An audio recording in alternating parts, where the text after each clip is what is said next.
It's normal का? मला माफ कर मम्मी. ही अनुश्री माने आणि प्राजक्ता शुक्रे या दोघींनी पूर्ण माणुसकी सोडून टाकली. एखादी व्यक्ती आपलं दुःख बाहेर काढत असेल, आपल्या वेदना बाहेर काढत असेल, आपल्या आई गेल्याने ती जोर जोरात रडत असेल, त्यांच्यावर दोघी या हसतायत. आता आपल्या सगळ्यांना माहिती आहे की राखी सावंत कशी व्यक्ती आहे. ते हसते, खेळते, म्हणजे एंटरटेन तेवढंच असतंय तिचं. पण तिच्या मनात दुःख आहे की हे जोकर सारखं आयुष्य आहे मित्रांनो.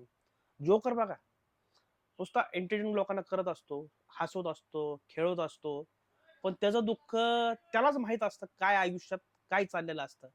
आणि ती जर त्याला असा कुठला प्लॅटफॉर्म मिळतोय दुःख बाहेर काढण्याचा, तर ह्या दोघी जण तिच्यावर हसतायत.